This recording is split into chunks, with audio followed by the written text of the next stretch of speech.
Okay, here we are again, 6 o'clock. Welcome everybody in the live audience here at the Root Center, and welcome to everybody who's watching this live and who will be watching it in the future. My name is Jan Bedane. I am co-president of the League of Women Voters of Nevada County, along with my cohort Lynn Forbes. And the League of Women Voters of Nevada County is a political but nonpartisan organization, and we are dedicated to encouraging civic engagement with our community and educating the public. So that is why we're here tonight, because we have a forum for Nevada Joint Union High School District, 3 areas. This board is broken up into areas. And these areas are 2, 3, and 4. Now, there's 5 candidates.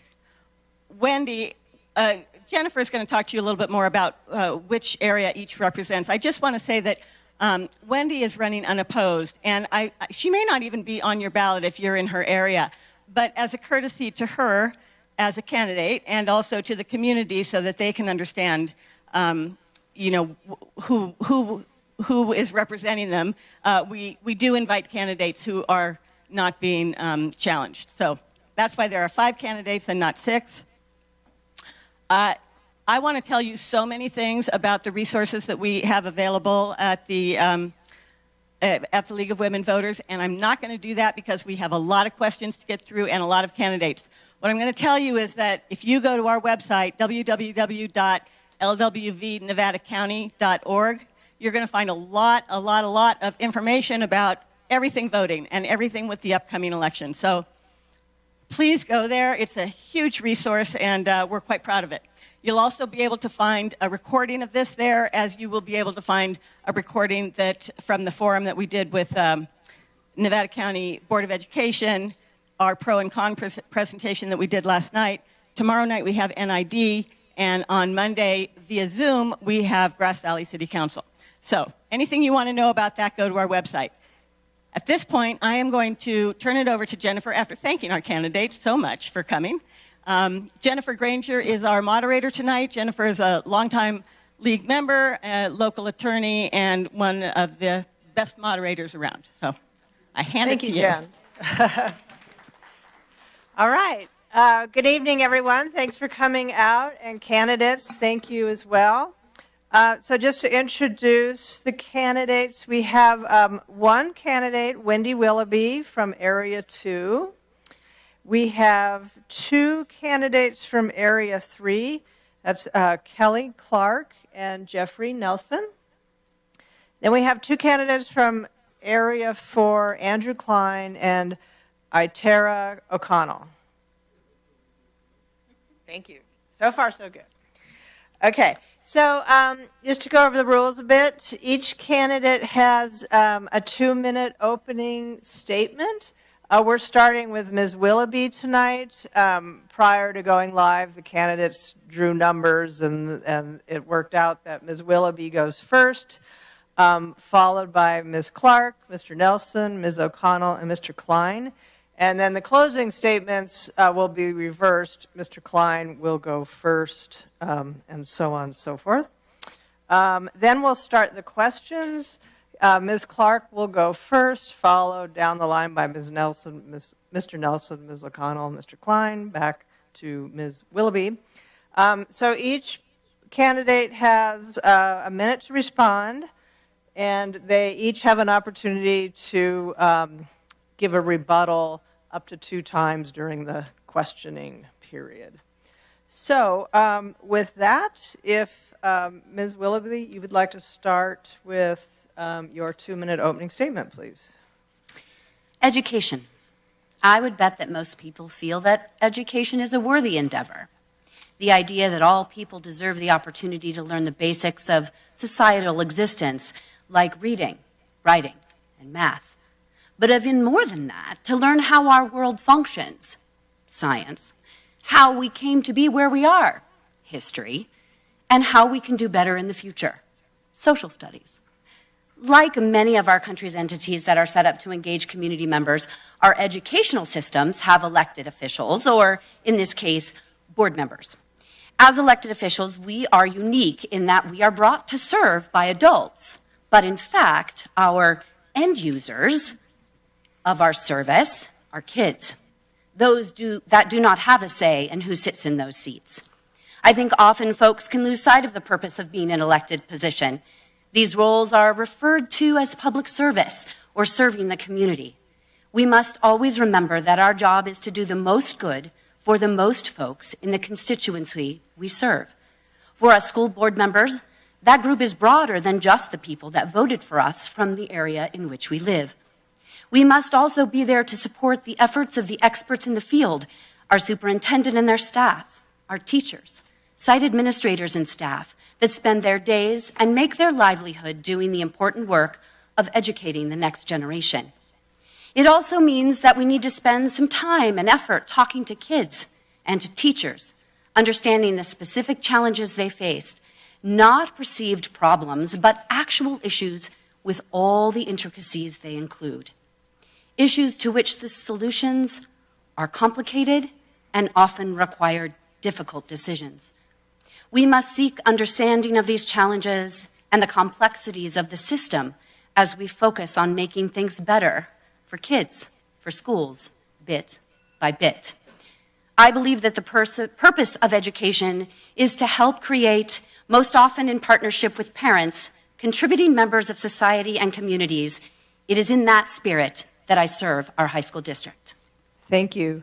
And just a reminder to all of you, Ms. Peterson will be doing the timing, and if you see that stop sign, please be cognizant of the time, and I'll try not to abruptly stop you, but I will try and get you to wrap it up.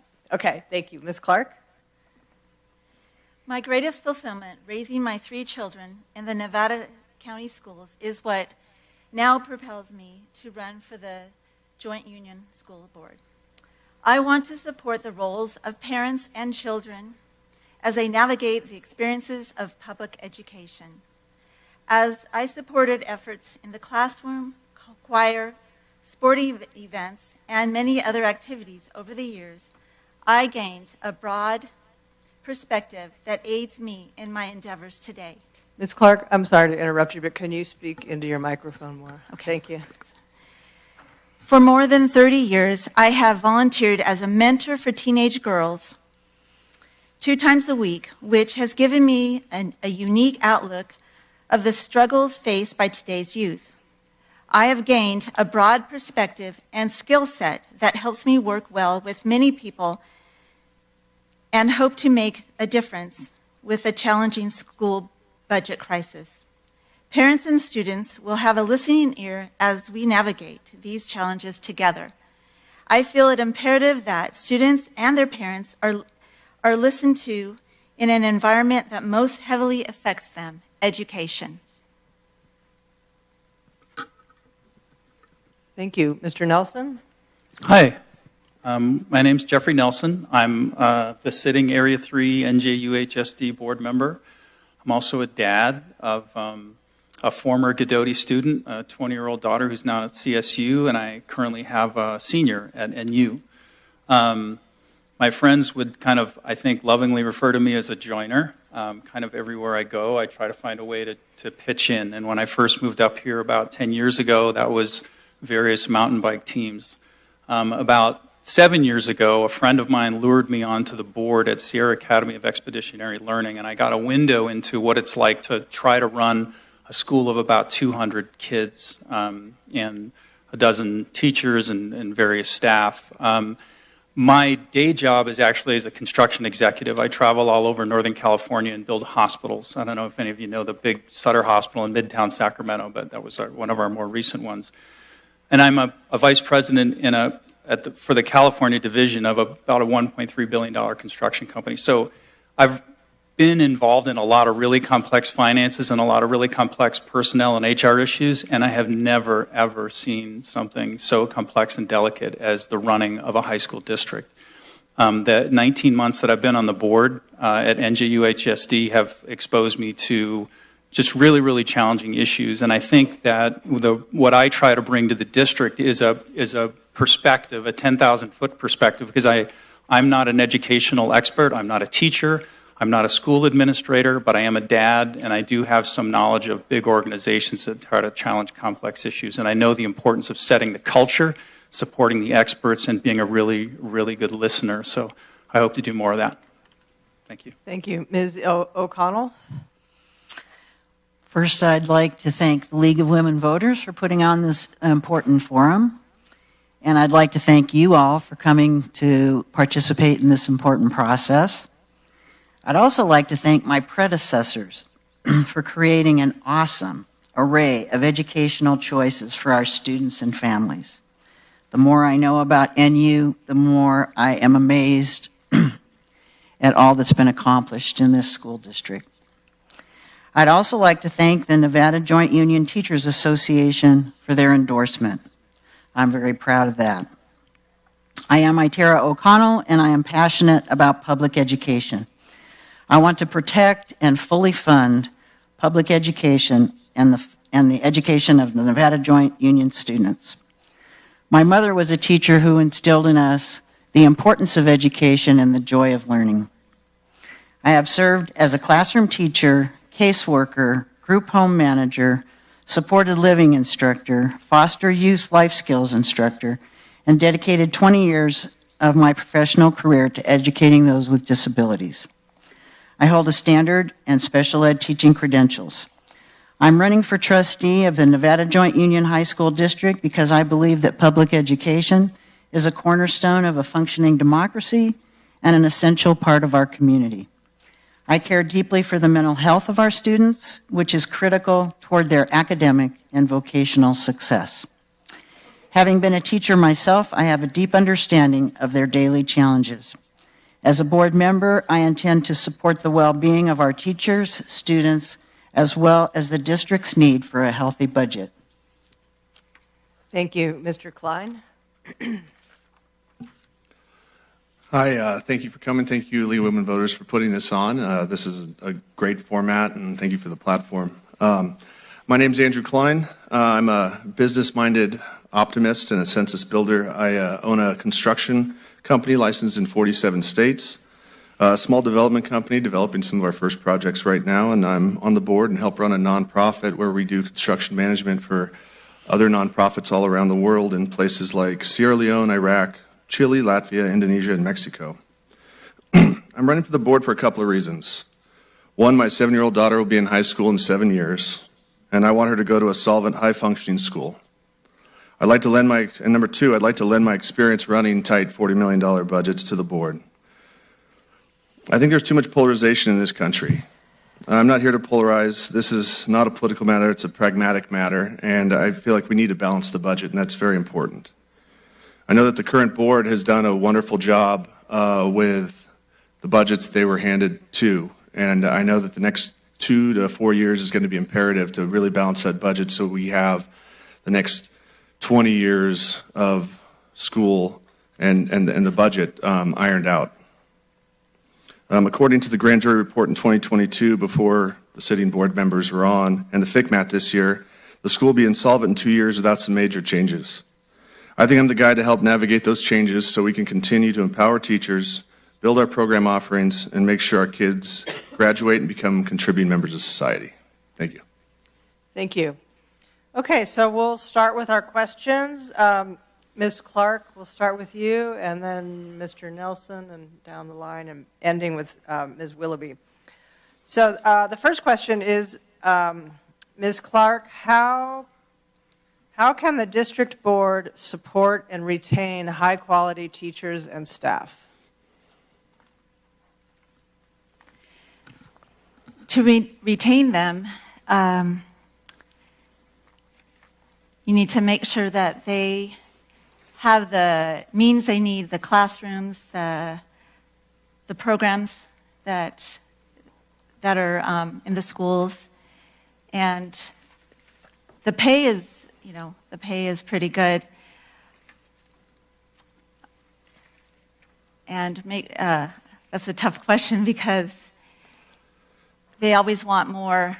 more pay and stuff. And I think that to have high-quality teachers, you have to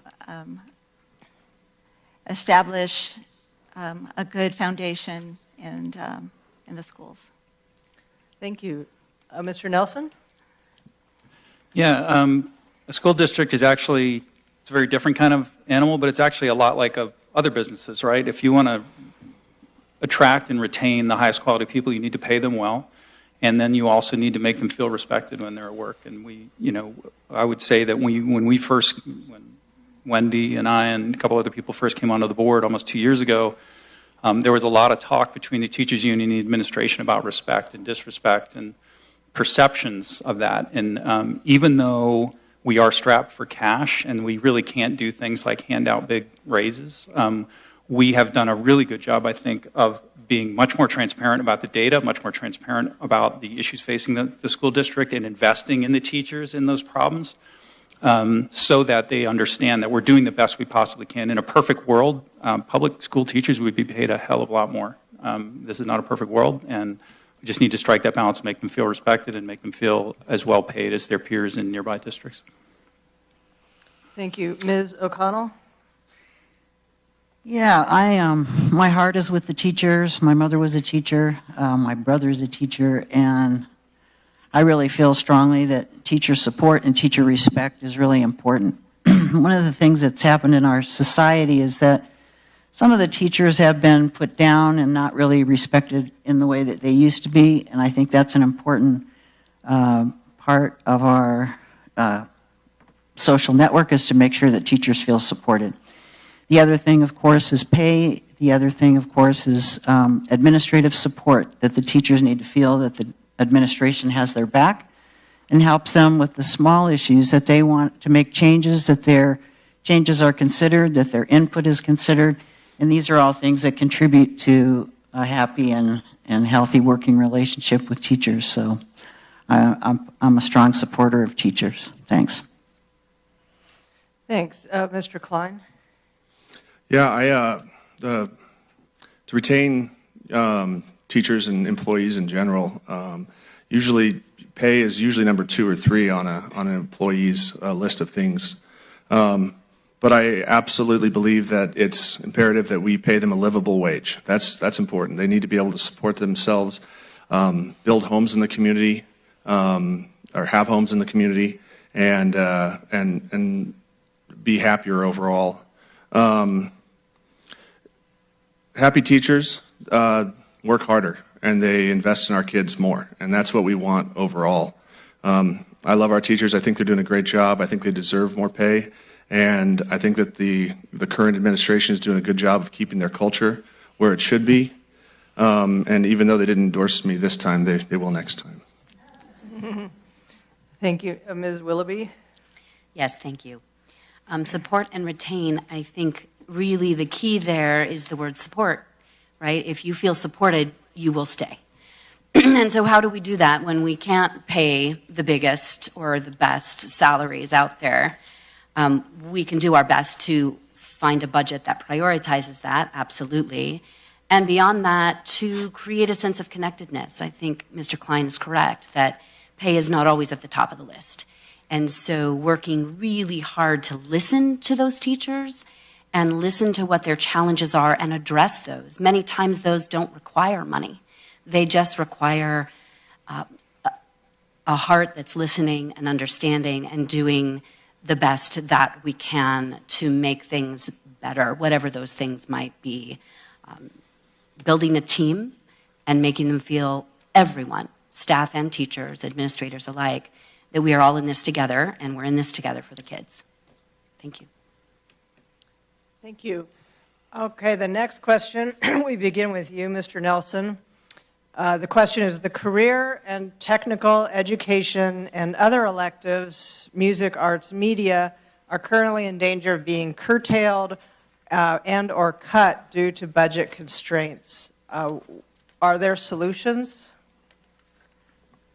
Yes. And what are they? I'll take the remainder of your time. Go ahead. So just way back when, I actually was an art school graduate, and now I'm in construction. And and both Andrew and I have seen firsthand that, the construction industry nationally is facing a shortfall of somewhere between 500 and 600,000 workers just this year. And the CTE programs in this district are really special and they're really unique. And it's not a nice to have, it's actually a feature of this district. We did get a little bit of a reprieve as we got the interim financials, and that tax revenues are a little bit higher than we thought. So this kind of imminent decision to decide on the 8-bell schedule, we've got a little bit of breathing room on that. But maybe in a subsequent question I can talk about how we need to really change structurally how the district is funded, because it's a perennial crisis and it's not fair to anybody. Ms. O'Connell? What's the question?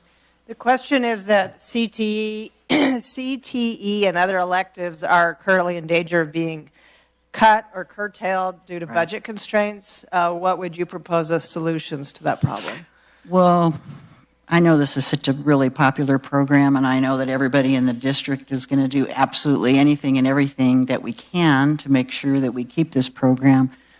One of the features of this program is a thing called 4x8, a fancy name for a schedule that gives us a couple more periods in the day so that students have a longer period of time to work on their projects. And that also requires more teaching staff. So therein lies the dilemma of how we're going to maintain this expensive but awesome program. And that's going to be the task of the board probably for the next year, to really dig down and make sure that everything humanly possible is done for that program to stay in place. Thank you. Mr. Klein? You got to remember to turn the button on. So I'm against cutting the class schedule. I think that there's a lot of ways to go about it. I'm passionate about CTE, but also I believe that electives such as art and music are just as important as some of the core classes, especially for some of the kids. I would actually like to go to a 4x4 class schedule, more like college, but I know that's probably out of the question right now. There are a lot of ways to cut costs, more than cutting the class schedule. I've put together a little bit of a plan. I've been studying my butt off trying to figure out where money could be saved in the budget. I've got some ideas on how to cut revenue, because I think we should be sitting at about 80% revenue, 80% cost of revenue, and the rest of that could be contributed toward building up our reserves so that we don't get into this position where it even comes up that we would cut CTE programs in the future.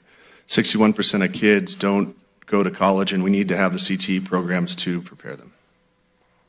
Thank you. Ms. Willoughby? Yeah, so I think there may be a little bit of confusion, and both Mr. Nelson and Ms. O'Connell spoke to that. There is not an effort to cut programs in any elective courses. As Mr. Nelson pointed out, the issue is the cost of the 4x8 schedule. And so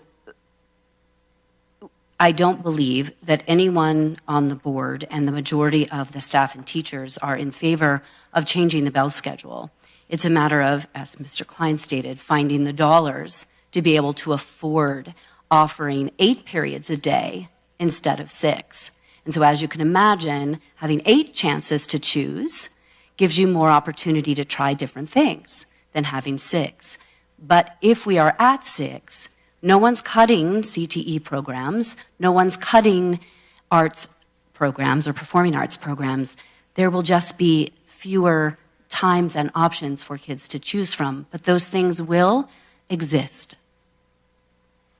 Thank you. Ms. Clark? Okay, I think the CTE programs are really important.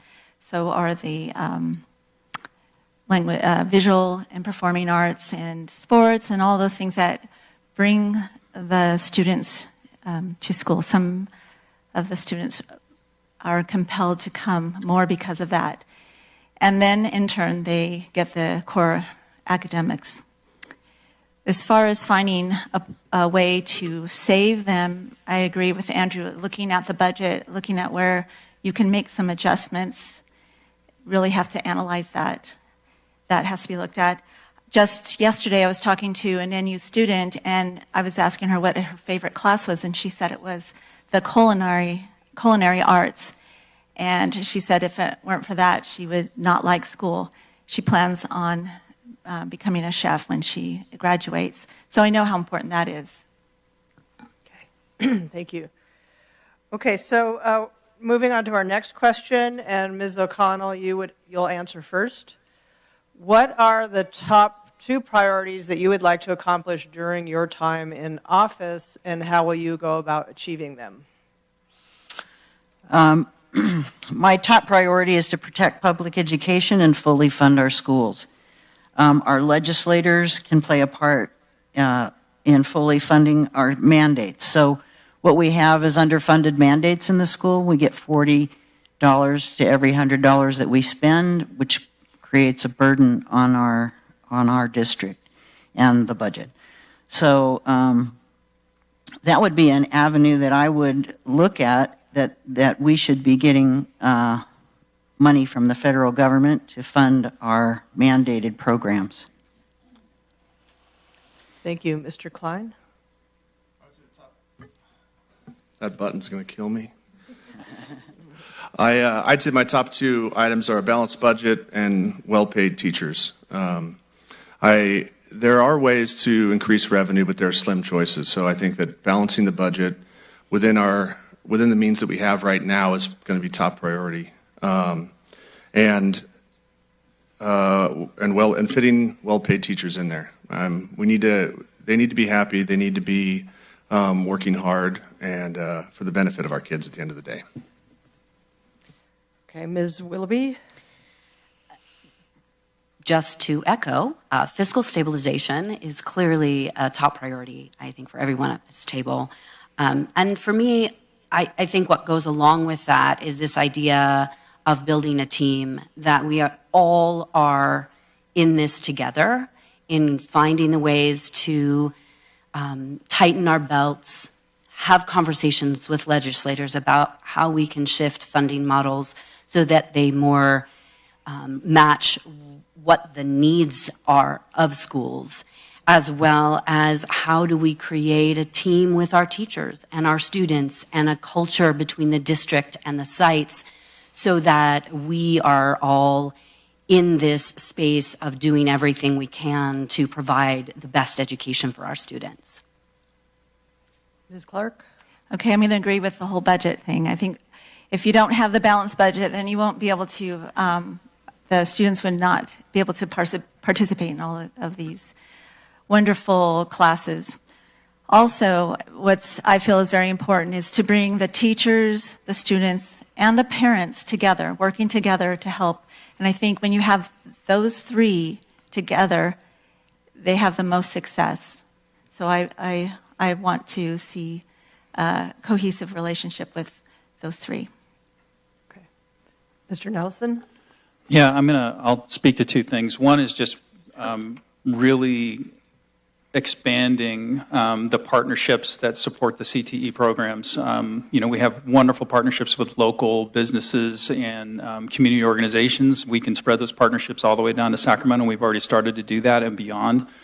I think we're well positioned to do that, both as a county and as some of the people that are on the board.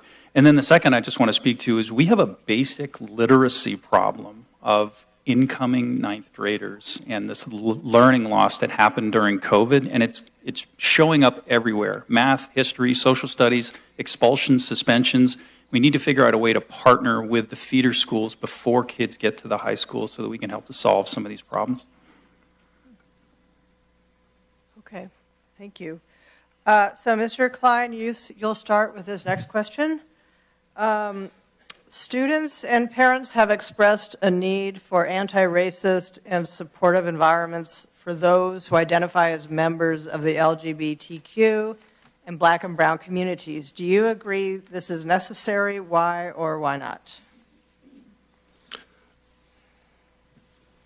Well, I think my answer there would be, if you're asking for anti-racism training, is there really racism there? If you're that aware of the issue, I played baseball at Missouri Baptist University, which is about 10 miles south of Ferguson, and I saw firsthand what Southern segregation and racism looks like. Even at the parties, you'd go to one party and be all white, and the other party and be all black. And I have a very diverse family and friends, and we don't have that here.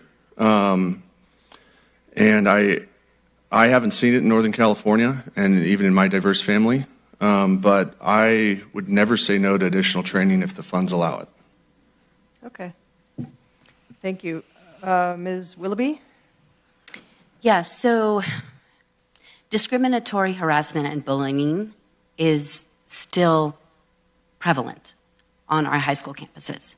I'm a mom of 2 young women, one of whom is a senior at Nevada Union. And the stories that I continue to hear, even though things have gotten better since our return from COVID, is that there are still many, many incidents. And not only are there incidents among the student body, but there are also incidents among our staff. And so the need for training and understanding and open-mindedness about a problem that continues to plague us, I think regardless of where we are in our country and often the world, is absolutely necessary. And it is one of, when you talk about priorities, it is at the top for me of making certain that our students and our staff receive that training and that understanding. Thank you. Ms. Clark? Well, first of all, I believe in being compassionate and caring for all people, all students. I believe that that is what we should all do. And I know that's not what everybody does. I grew up in a very racially diverse community in high school, and I'm happy to say that we really got along. I don't remember any racial fights.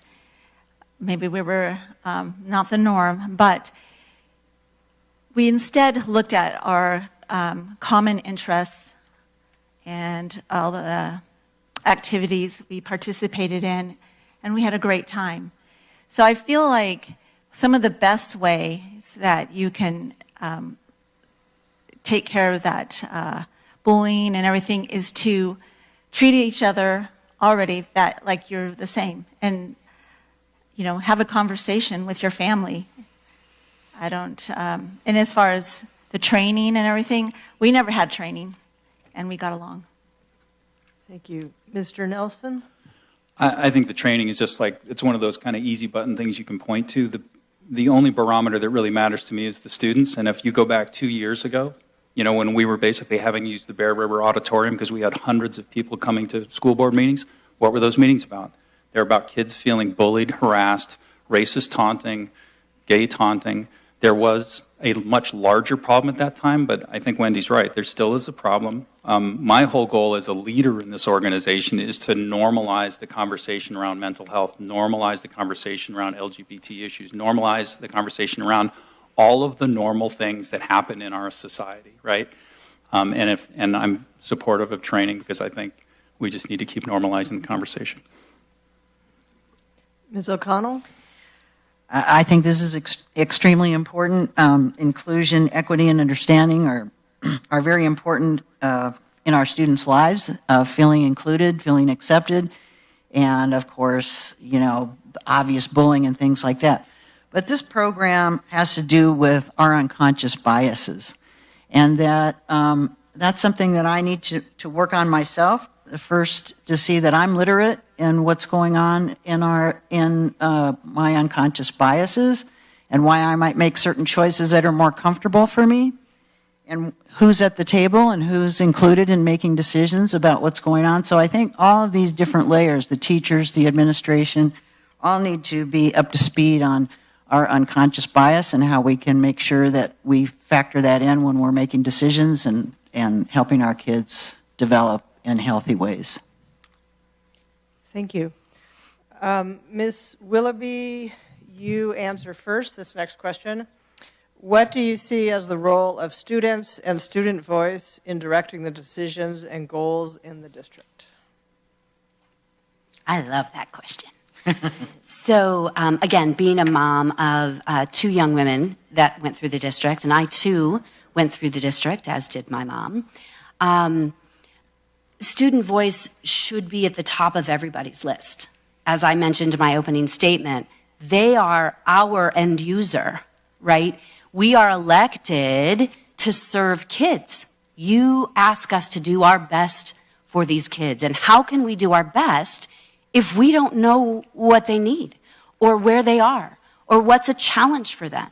And the only way we do that is by asking them, finding ways to connect with them and understand what is at the heart of their struggles and their challenges, and what do their best dreams look like.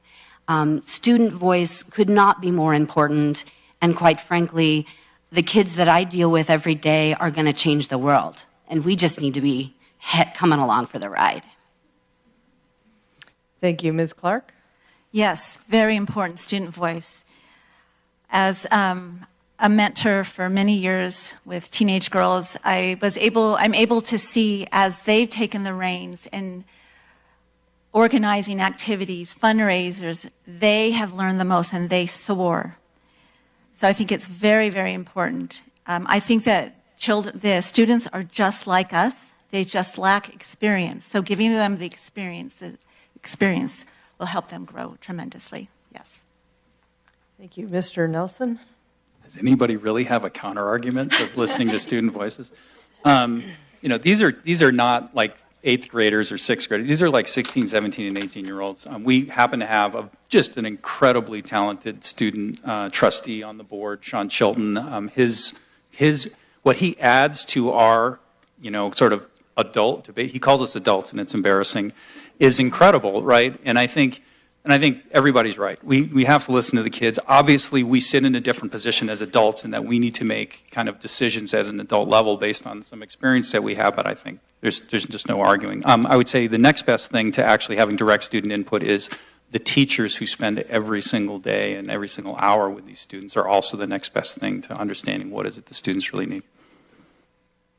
Thank you, Ms. O'Connell. Yeah, of course, the student voices are critical, and acting on those voices is also important. Just listening to students is great, but also engaging them in collaborative effort is also important. There is that impressive student representative on the board, and he wrote a manual as to how to hang out with the board. I thought that was amazing. Anyway, one of the students I interviewed, his name was Josh, and he's at Godoti, and he's a complainer, and so I expected him to complain, and he just loved his program at Godoti. And I was just really shocked and pleasantly surprised that his only comment was, wouldn't it be great if the students could vote for their own board? So maybe that's something to consider down the line. And anyway, I just really appreciated all the different ways in which students let us know if they're stressed out, we need counseling, if they need classes, that we pay attention to what their needs are. And so there's a lot of aspects of student voices that I really appreciate. Thank you, Mr. Klein. Yeah, I hop on the back of that, Sean. I was very impressed with the way that he brought forward the manual, and then I think it was you, Jeffrey, that said, "Oh, well, do we really need to vote on this?" And he pushed back because he said, "I want your guys' approval. I want to hear what you guys have to say." And I learned that I have an older adopted son, and we got him when he was 16-ish, and I was not a father at the time at all, and he would pester me for ideas and questions and thoughts, and I learned so much through that. It was amazing. He came from a very dysfunctional home, and that conversation with him really opened my eyes to the issues that kids could have these days, and having that student interface, I think, is just imperative. Thank you. The next question, we will start with Ms. Clark. Ms. Clark, how can the district ensure the physical and emotional safety of the students, teachers, and staff on school campuses? Well, that's a good one. Nowadays, we have to worry about physical safety as what's happening across the United States. That's a tough one because there are not enough walls to circle a school to protect against violence, but there's on-campus violence too. I feel that you have to have some set of rules and conversations with families and parents, and have a standard that you go by. Also, I was talking to a student recently, and she said she was afraid to go in the girls' bathroom at NU because people were vaping, and she felt intimidated. They're kind of bullies. So she would go all day and not go to the bathroom because she was afraid. So she needs to be able to talk to somebody and take care of that. Mr. Nelson? Yeah, I mean, where to start? Similarly, my kids also had the same view of the bathrooms, not safe, not okay to go there. You know, the issue that I was last talking about at SAIL was vaping. When I showed up at NU and NJUHSD, we were talking about vaping. You're right. Especially in a dispersed campus like Bear River and there just are not enough ways to lock the doors, to just basically lock a place down. And honestly, a lot of our issues come from kids. Like, we have an epidemic of suspensions and expulsions right now. The behavior issues that we're seeing are crazy. The closed session that we spend hours in, you'd blush if you heard some of these things that these kids are doing. And so really, the solution is we have amazing administrators, our principals. We just brought 3 new principals into the district, just creating a safe environment on their campuses, using school resource officers, the RAISE program, which is restorative justice, and all the other tools at their disposal. And to the extent we can afford it, things like vape detectors and text messages to notify us of things going on the campus. Thank you. Ms. O'Connell? Yeah, I'm kind of torn because bullying is a big issue, and I'm not sure if that's going to come up later, and I have a lot of comments about that. But of course, we want to create a safe environment. Physically, we want to make sure that our safety protocols are in place for emergencies, things like that. But a lot of safety issues have to do with people feeling included and feeling part of the group and feeling competent about what they're doing, and that's going to require some assessment and some support for students. Some students will need more support than others to feel safe and included in their school. There are some counseling programs like What's Up Wellness, I think is the name of it. And it's a counselor who focuses on helping kids find spaces like the library that are quiet and safe for them to be. And I've also heard this thing about the bathroom more than I'm comfortable with. So I think an easy solution would be to get a bathroom monitor. Thank you. Thank you. Mr. Klein? Yeah, I mean, obviously safety of our kids is paramount. And I don't think it's a one-size-fits-all type of scenario. I think it's, we need to have the staff and the teachers, which I think they do, to support all those kids individually with all the issues that come up. I know they have the wellness center, and from what I've seen and what the people that I've talked to, I think they're doing a great job of promoting emotional well-being, and which is, I think, the biggest contributor to being unsafe on the campus. But I'm sure there's always room for improvement, and as things come up, I think we should push for them. Thank you. Ms. Willoughby? Yeah, so each of these probably could be a 2-hour discussion topic, right? Physical safety and emotional safety, and Mr. Klein's absolutely right. They are intertwined, of course, and, the district is working hard all the time at looking for new options and new ways for kids to feel safe, for staff to feel safe. We have multiple programs that are connected to the teachers' phones, their devices that can activate understanding of what's happening when there's something on campus. All of those things are constantly changing and developing.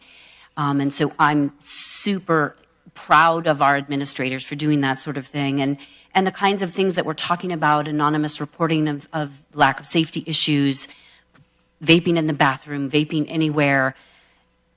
Our administrators and our district is doing everything possible at every turn to make our sites and our district as safe as possible, both physically and emotionally. Thank you. Mr. Nelson, you began answering. What can be done to increase academic performance in response to students having fallen behind during COVID?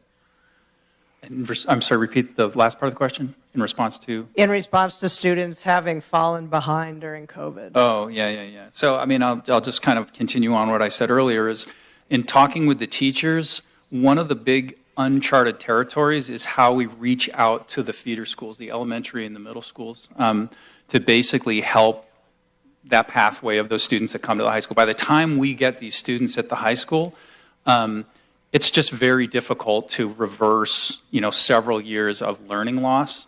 We're now finishing up the first full cohort of the COVID generation at the high school, and we're starting to get the next cohort in the high school. So I just think there's really been no ground plowed there. There is no formal connection between the high school and the middle schools in terms of basic literacy assessment and then how we help improve that before they get to the high school.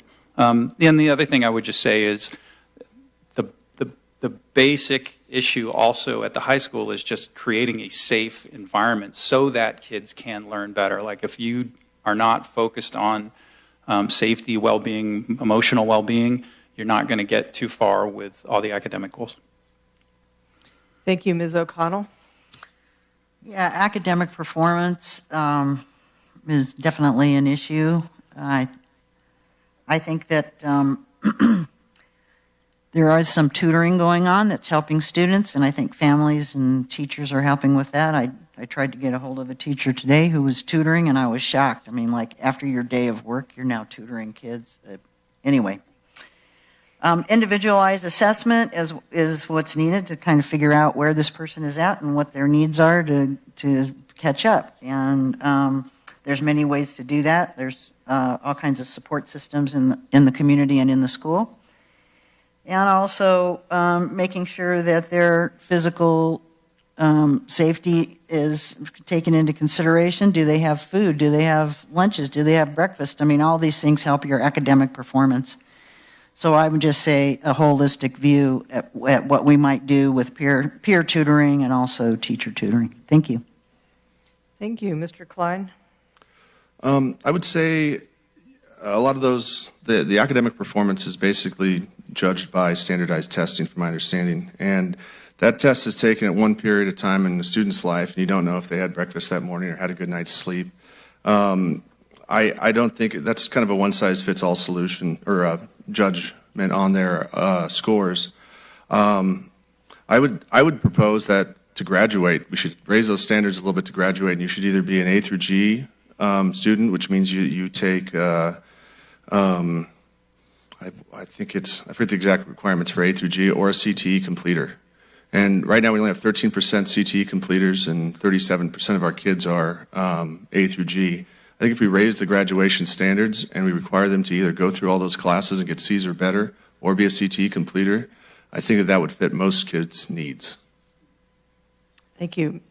Ms. Willoughby? Yeah, so Mr. Klein is right that most of the time this academic performance is rated by a test that juniors take.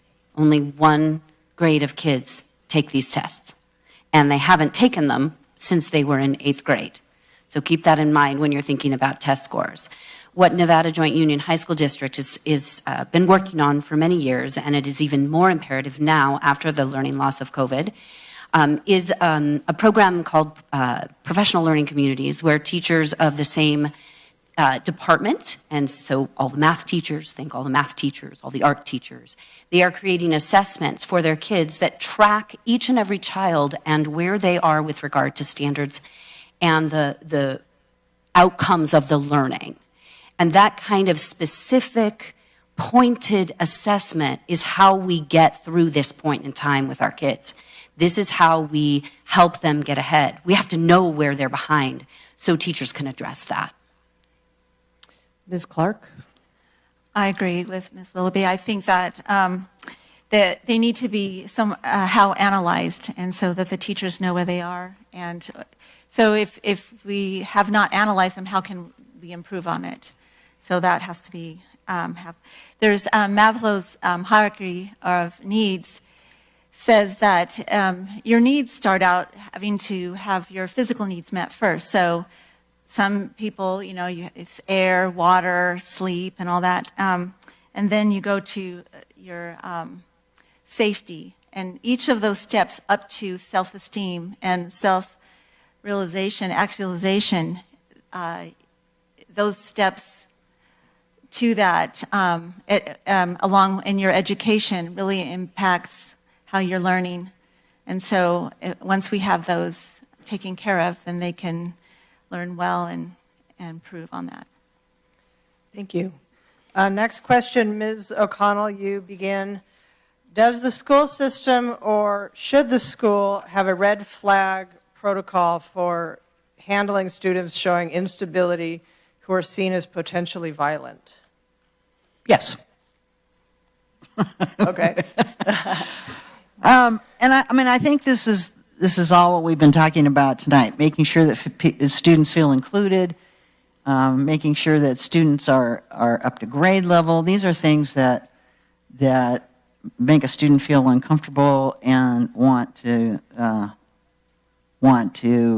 fight back, type of a thing. So we want to create an environment in which students feel comfortable in learning, expressing themselves, and some of these areas require skills. And there are skills that are very easy to learn. It's just that we don't often utilize them, such as Dr. Marshall Rosenberg's work on compassionate communication, how we can connect with what got stimulated in us and how we can take responsibility for what got stimulated in us and what action we're going to take in a way that's not harmful to others.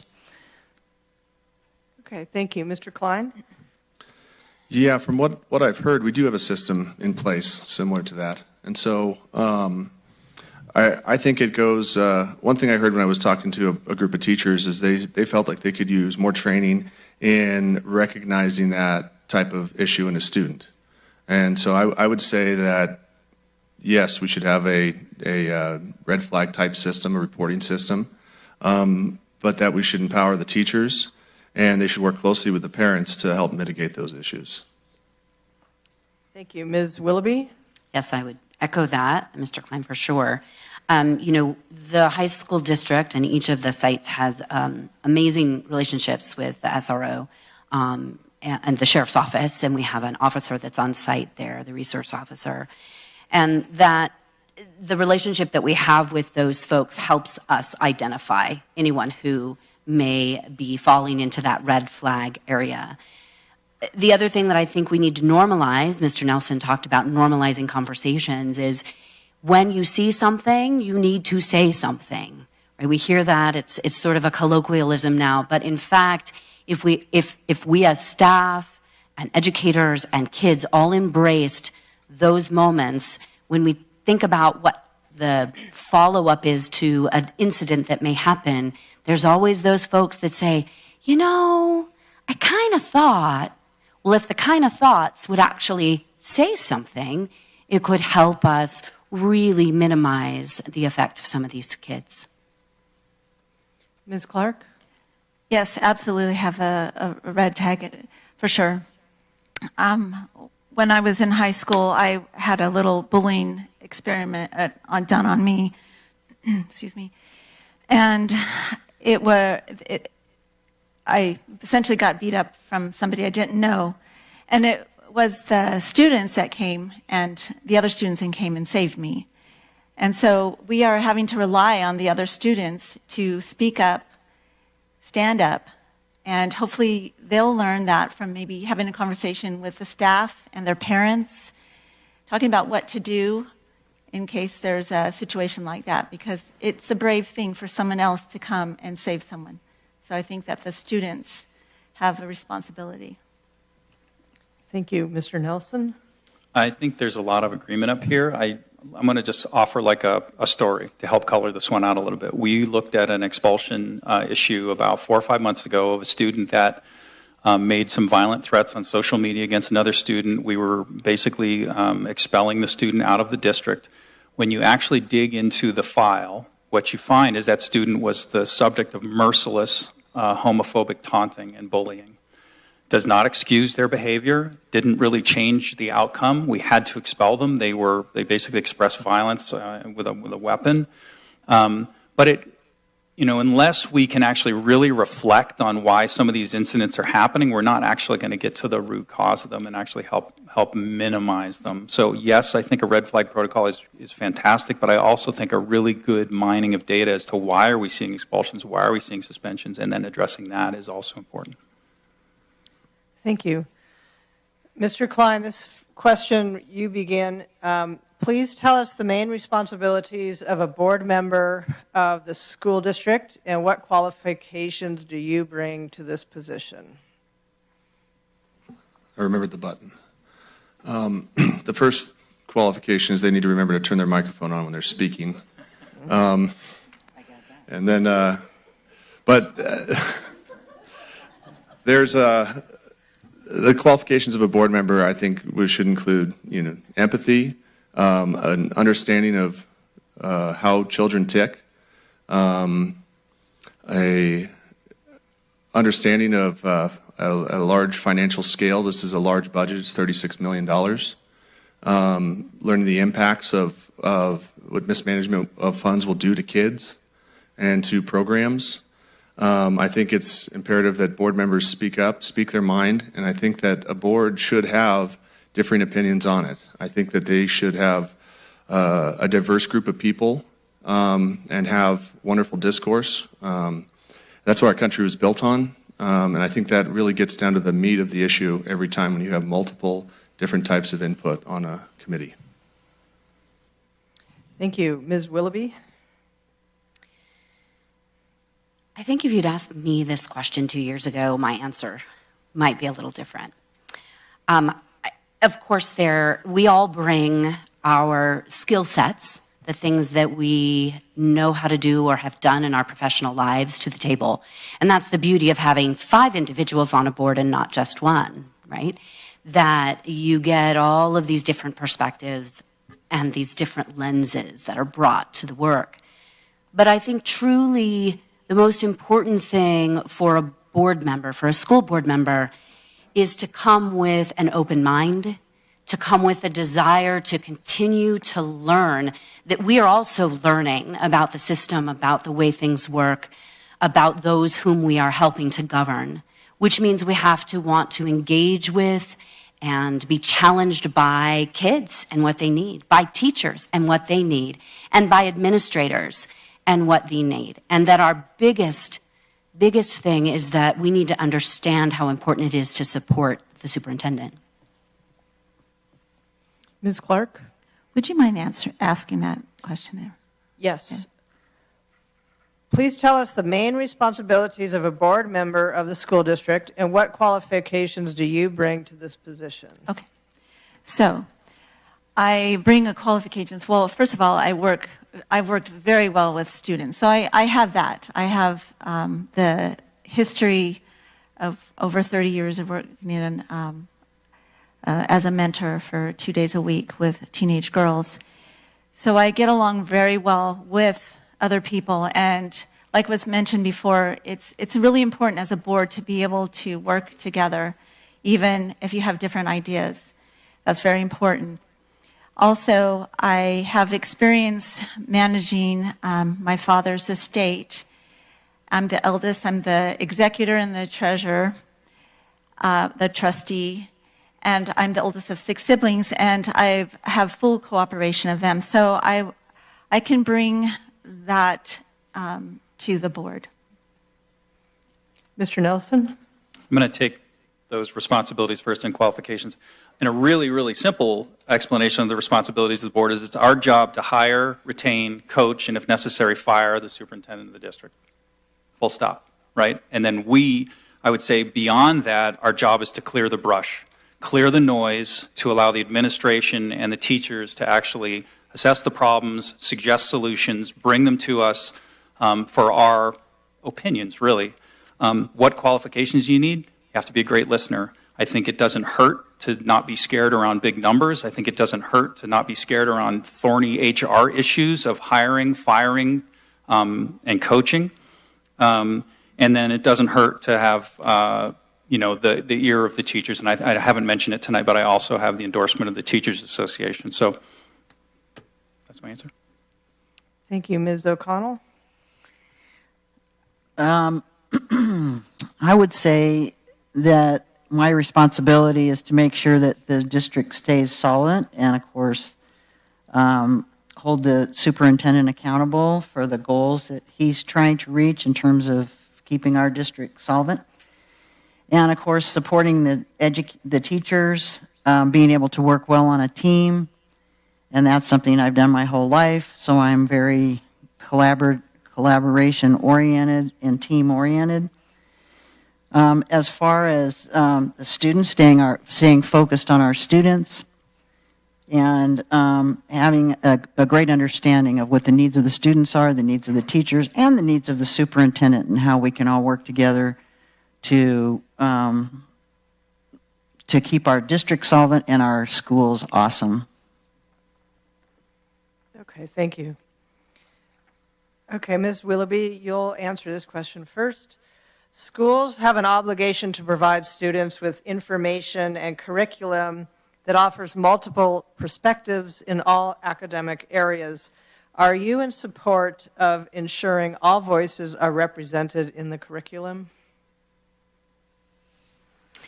Absolutely. This sort of goes back, I think, to the student voice question as well as the inclusionary question. There is a lot of movement amongst the student body across our country, probably the world, in fact, around what curriculum looks like for kids today. What books are they reading? What are they seeing in their history text? What is being brought to them with regard to projects? Is it current? Is it important? Do they care? And why should they care? And if these curriculum pieces are not from right now, why, if they were created however long ago, do they apply to a child or a teenager's experience in this moment? I think for all of us, we gravitate toward things that touch our heart and touch our mind, and our curriculum should do the same. And it cannot do that if we don't ask what they need and like. Ms. Clark? Would you mind repeating that? Yes. Schools have an obligation to provide students with information and curriculum that offers multiple perspectives in all academic areas. Are you in support of ensuring all voices are represented in the curriculum? Of course. All voices are important. If the curriculum is truthful, I'm in agreement, such as it's important to learn history, all history, as long as it's truthful. And there are sometimes, I know that there are some questionable things that come up, and some people have an opposition to it. And I think that's why you need to work with the teachers, the parents, and the children. But yes, every voice is important. Thank you. Mr. Nelson? I'm 100% positive whoever wrote that question had a very specific thing in mind.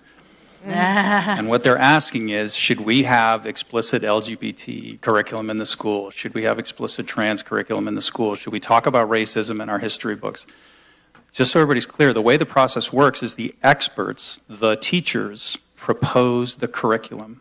The board then reviews and assesses the teacher's ability to have done that, and we essentially, unless we think there's a real miscarriage of justice going on, we support the teachers in the selection of the curriculum. Yes, it is our job as a board to do that, but remember who the subject matter experts here. And to come way back to the theme we've been talking about tonight about we need to normalize the conversation about the way our society is. And if anybody has any question about what's truthful, let's just go outside and see it, and then that should be what's in our books. Thank you. Ms. O'Connell? Well, I am generally in favor of all voices being heard about everything. However, I do think that there are trained people that understand curriculum and understand the level that our students need to be at to graduate, to get into college. And these are important standards and important for our students. As far as all voices being heard, there are opportunities to give input. There's opportunity at the board. There's opportunity at locally controlled accountability programs called LCAP. That's one of my goals, just to learn all the acronyms, yes. So there are many opportunities for students to give input and families to give input and neighbors to give input. But when it gets down to it, the people with experience and training are the ones that create curriculum, and that's where I would go. Thank you. Mr. Klein? Yeah, it's a very broad question too. If you think about it, when you talk about all curriculum, because it's not one size fits all for everybody. But I'd say, like in the case of history, I would propose that the history books alone, the things that we should never forget, are taught solely alone, and the different perspectives I consider commentary, and they're just as important.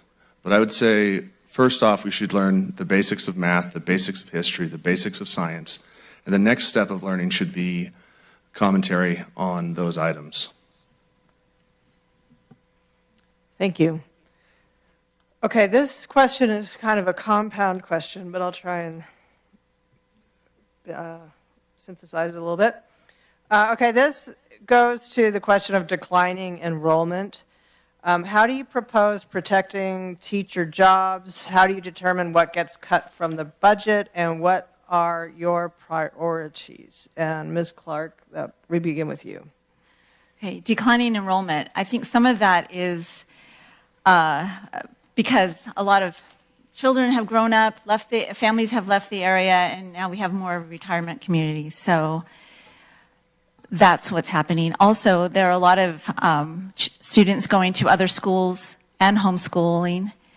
If you want to increase revenue and help with a more student enrollment, you could reach out to some of those homeschooling families and see what it would take to bring them back. Ask them what they are, why they're gone, and would they like to come back? What are they looking for to try to increase some of that revenue and some more students back in the school? Thank you. Mr. Nelson? We get 1 minute for this question? Yes. All right, so just some numbers. So we actually had 80 more students matriculate this year than we expected. There's some speculation that that's actually because of the success of the CTE programs. There's also some suspicion that it's because people, there's a couple of other schools out there that are kind of having let's say, worse school experience, and some students are moving over to our district. The FCMAT study that was done, and then this most recent developer fee nexus study projects, based on pure demographics, that we should be seeing another 175 to 200 students in the district over the next 5 years. The problem is that those additional students don't actually equate to revenue for the district because of this extremely convoluted way that we get funded. And if you guys saw Dan Frisella's presentation at the last board meeting about basic aid and how that works. So we're going to get more enrollment. I think one of Dan's priorities in his action plan that we just are weighing in on in superintendent goals is to basically publicize the district and try to draw more students in. Thank you. Ms. O'Connell? Yeah. So declining enrollment is a tough issue because that is how we get our funding. And so it's important to have enrollment stay stable. So I would think one of the issues that we have in our community is to make sure that broadband is available. It's essential to attracting families to Nevada County. It's a beautiful place to live, and I think a lot of people want to move here, but the broadband issue is important. Outreach, letting people know what amazing school choices the students and family have at NU, a marketing program that showcases our awesome academic and vocational opportunities, such as career technical education, Godoti, independent study and continuation, as well as all the charter options. So I think that we have a fabulous product. Our schools are amazing, and we have great choice for our families. And what we need to do is just more outreach, more marketing, and get the broadband so that families are attracted to coming here. Mr. Klein?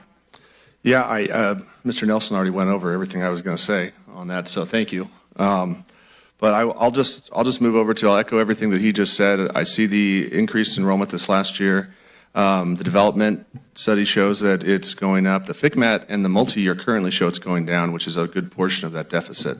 But I'll take this moment also to say that I really don't think that we should make sure that we don't factor changing the bell schedule out, because I don't think it'll necessarily cut classes, but it'll cut the opportunity for the students to be able to go to some of those classes, and that's what I was referring to earlier.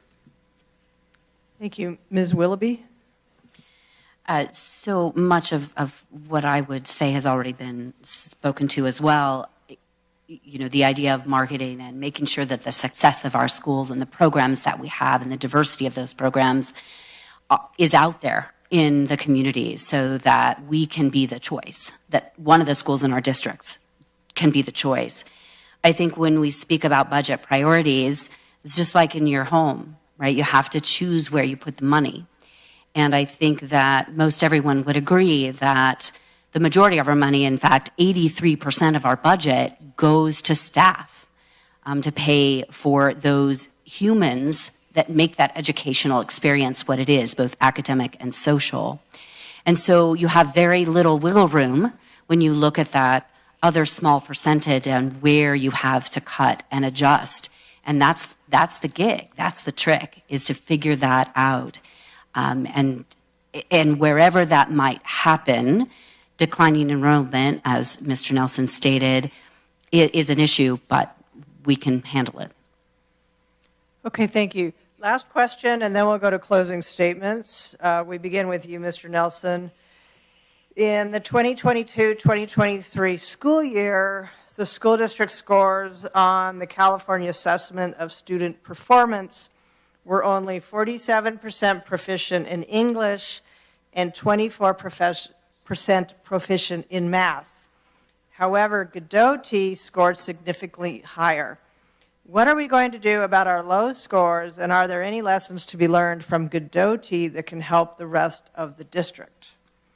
Mr. Nelson. Yeah, I love this question, partially because I have a Godoti grad, and she graduated with over a year of community college credit, and now is going to be graduating in 3 years from the CSU. And part of their model is it's actually a self-selecting model. Students that want to be in that environment petition to get into that environment through lottery. And so that's part of it. I'm not sure you can actually do that at a district-wide scale. But I also think that their model of dual enrollment, where over the course of a 4-year high school career, let's say your workload goes from 80% high school, 20% college to the inverse of that by the end of the 4 years, we could model that with CTE, with other dual enrollment opportunities, and kind of do it in our own way in NJU-HSD. But it's a very special school, and we're very lucky to have it in the district. Ms. O'Connell? I'm not sure I heard the question. Say the question again. Well, the test scores reflect. Okay, I got it. Okay.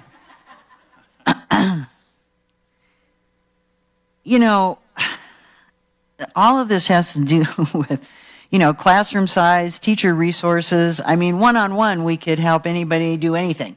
So it's a matter of making sure that we provide the resources for kids. And what are those? There's library staff, there's peer tutors, there's teacher tutors. There are lots of opportunities to catch up. The problem is that it requires staffing, and it requires time, and it requires, in some cases, money. So I think that getting our scores up would be really important. I mean, the Godoti program is just awesome, and the kids that are in it just really love it. One of the things that helps the Godoti students is the counseling staff, and that might also help our students that are not in Godoti to kind of start addressing some of the issues that they're facing in terms of which way do they want to go? Do they want to go toward academic? Do they want to get into college? And how are they going to prepare for that? Uh-oh, time's up. Wow. Time's up. Starting on a roll there. Mr. Klein? Yeah, I think I already addressed this a little bit earlier, but I don't give a lot of credence to the standardized testing as as the state of California does. It's taken at one period of time in a student's life. And I really think if you raise the standards overall, that will consequently bring up the standardized testing. I think that all kids should the requirement to graduate should be an A through G or a CTE completer. And currently we have 37% are A through G, 13% are CTE completers. So 17% of our kids right now are graduating with neither of those, and then there's another 13% not graduating. I would hold the standard high, and I think that would bring up our standardized testing overall. Thank you. Ms. Willoughby? So yes, test scores, again, to reiterate, our juniors are the only kids that are taking test scores. So we're being judged, if you will, on our ability to educate and teach kids on one set of students who haven't taken a standardized test in 3 years, when we have a very low percentage of kids that even take the test.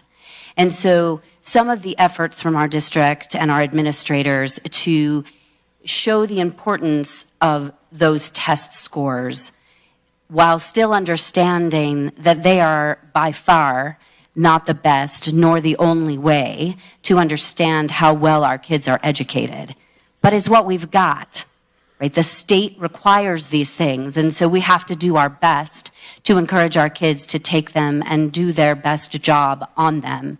But I'm with Mr. Klein and Mr. Nelson. I don't hold a lot of stake in those results. Ms. Clark? Now, what do I say?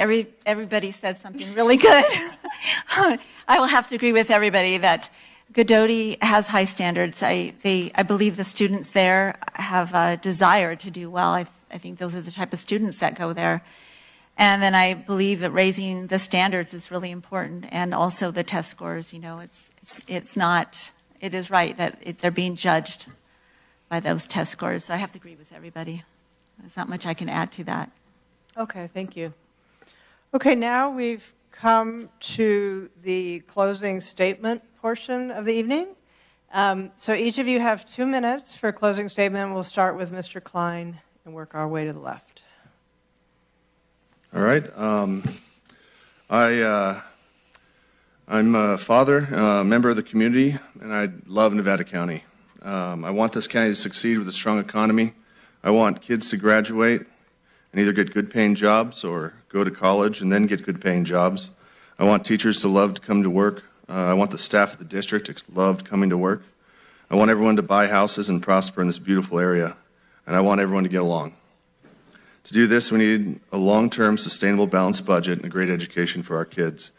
This is where it starts. I think that my credentials of managing a couple of different companies and having a very laid-back, poignant approach to working with people and being a slow reactor and discussing items and promoting discourse will be valuable to the board.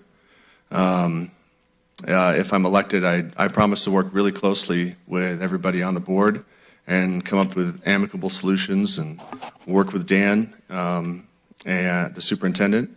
And I think that together we can balance the budget for years and years to come and keep this a great place to live. Make sure you get out and vote for me, everybody. Thank you. Thank you, Ms. O'Connell. In closing, I just want to reiterate, I'm a fierce advocate for our students' mental health, academic, and vocational success. As a lifelong educator, 20 years experience educating students with disabilities, I feel confident that I can make a contribution to this district and to this board. I'd like to invite you to join us in protecting public education and securing the funding needed to give our students a first-class education. With budget constraints at the state level, we can no longer afford to take on underfunded mandates from the federal government. Our representatives need prodding to fully fund our educational needs. We are grateful for the grants that allowed us to create and maintain our stellar programs, but we cannot depend on grants to fund our core academic or popular vocational classes. We'll govern as a team to keep our district solvent while prioritizing the needs of teachers and students. I'm proud to have the endorsement of the Nevada Joint Union High School Teachers Association, and many county-wide leaders such as Terry McAteer, retired county superintendent, Dan Zeisler, Chicago Park Schools superintendent, Lisa Swarthout, current board members, Chris Beerwagon from the farm community, Louise McFadden, retired NU teacher, Ricky Heck, to name a few. For a complete list, go to www.iteraoconnell2024.com. Come November, I hope to have your endorsement and your vote. Thanks. Thank you. Mr. Nelson? Yeah, first I just want to say it's really nice to be up at a dais with 4 other people who are obviously qualified and really care. So it's just, you don't have any bad choices. That said, since I was put on the board to finish out the last 2 years of a 4-year term of a resigned board member, I've just been drinking from a fire hose. I've been absolutely humbled by the complexity of the issues that the district faces, and I feel like I've given it my level best to try to bring the experience I have from out in the business world, from being a dad, from being a coach, from being a father, to the board. And I think if the endorsement of the teachers union is any indication, and the kind words I've gotten from the teachers and many of the students, I think they think I've done a really good job of that. And so I want to basically just run on my record. The other thing is, 2 years ago, you were seeing strife at the board meetings. And in 2 years, I think we've had no strife. It's all been pretty level, very difficult issues we've been facing. But I think, what Andrew's saying about like just being level-headed, being, slow to react, and being thoughtful about how we're using the district's resources, thoughtful about how we're affecting people's careers and people's kids' educations, is the name of the game. And so I want to continue to bring that. Obviously, working in the construction industry, I have a great love for those programs and for connecting our kids to those careers. And that's all I'll say. I look forward to serving another term. Thank you. Ms. Clark? My wholehearted dedication to the students of Nevada County will spur positive change for opportunities now and into the future. Programs that truly open doors and nourish a love of learning are CTE courses, visual and performing arts, sports, and other extracurricular activities. My extensive experience working with teenagers over these many years has given me the ability to work well with them and to work well with others. I love people. I like to get along. I like to be happy. If elected, I will listen to parents, students, teachers, staff to create a safe, inspiring, academically rigorous, and healthy environment to prepare and inspire them for the road ahead. Thank you. Ms. Willoughby? Although I am a candidate running unopposed, I believe it is important that I offer the opportunity for my constituents and community to hear from me. Hearing about the work of your elected officials is valuable. I have learned in the past 2 years that having an open mind, listening to all who have a vested positive interest in our schools, and weighing the needs and our abilities to address those needs is an intense job, one that cannot be taken lightly. At the most basic, school board members are elected to serve kids. Our purpose is to make decisions and provide guidance that will be in the best interest of those who cannot vote in most cases. These forums are a great way for the community to understand what it means for board members to serve. They also offer continued insight around the very complicated, as we've discussed tonight, systems that make up our school district and what it takes to educate all kids. I want to iterate again the importance of the framing of our job as service, serving the kids of our district that in turn serves the broader community. Wanting to be an elected board member should not be about a personal or political agenda. These roles are considered nonpartisan for good reason. For our systems to accomplish what they set out to do requires individuals committed to working for the betterment of all. As engaged citizens, I implore you to do the work of learning more about each of the candidates and choosing based on those who have a passion for our kids, for our teachers, and administrators, for all those that are dedicated to making our world better by creating critical thinkers who understand what it means to be part of a community as well as the broader world. Thank you for being here tonight. Well, thank you on behalf, no, can't have a rebuttal on a closing. I really just wanted to use one because nobody else used one, so that's it. That's all I got. It's against the rules. Thank you all so much for coming out and informing us with your viewpoints and explaining your desire to run and your passion, and we really appreciate your time and coming here tonight. Thank you.